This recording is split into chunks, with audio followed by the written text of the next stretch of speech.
Om Swastiastu. Assalamualaikum warahmatullahi wabarakatuh.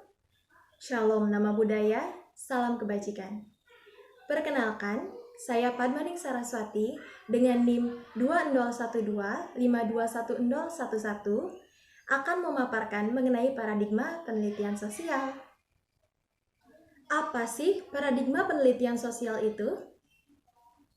Paradigma penelitian sosial merupakan suatu sudut pandang atau perspektif dalam penelitian yang sudah disepakati oleh suatu kelompok atau komunitas. Komunitas yang dimaksud di sini adalah komunitas ilmuwan atau cendekiawan yang tentunya sudah mahir di bidangnya. Nah, paradigma di sini dapat berfungsi sebagai pedoman atau landasan dari sebuah penelitian yang akan menentukan kemana arah penelitian tersebut. Menurut Thomas Kahn, paradigma penelitian sosial dapat membantu penulis untuk menentukan spesifikasi dari sebuah masalah, hipotesis, serta teknik-teknik empiris lainnya. Sebelum kita menentukan paradigma apa yang akan kita gunakan dalam penelitian, kita harus menjawab 3 pertanyaan dasar, yaitu ontologi, epistemologi, dan metodologi. Ontologi merupakan suatu ilmu yang membahas mengenai keadaan dari sesuatu atau fenomena. Ontologi di sini menanyakan tentang apa yang akan kita bahas dalam sebuah penelitian. Lalu yang kedua ada epistemologi. Epistemologi di sini merupakan ilmu yang mempelajari mengenai hakikat pengetahuan untuk mencapai kebenaran. Lalu yang ketiga ada metodologi. Metodologi di sini mempertanyakan tentang bagaimana. Artinya, ilmu metodologi merupakan ilmu yang membahas mengenai cara-cara untuk mengolah data serta mendapatkan kebenaran. Paradigma penelitian sosial memiliki 4 karakteristik yang sangat berbeda.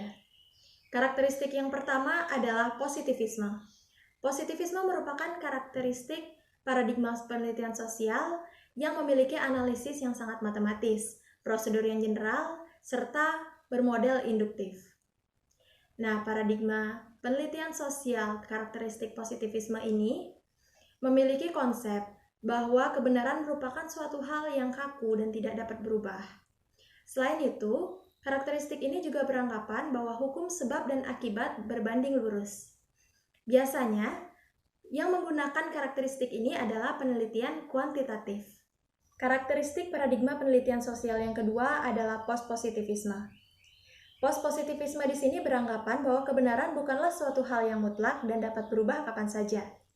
Karakteristik ini menggunakan metode deduktif dan dapat digunakan di penelitian kuantitatif dan kualitatif. Karakteristik selanjutnya adalah interpretif. Karakteristik interpretif berpandangan bahwa kebenaran atau realita merupakan sebuah pemaknaan atau analisa dari subjek, yang artinya kebenaran dalam karakteristik ini bisa saja berbeda. Karakteristik ini juga berpandangan bahwa ilmu pengetahuan merupakan hal yang digunakan untuk menganalisis suatu peristiwa. Karakteristik interpretif biasanya digunakan dalam penelitian kualitatif. Karakteristik yang terakhir adalah karakteristik kritikal.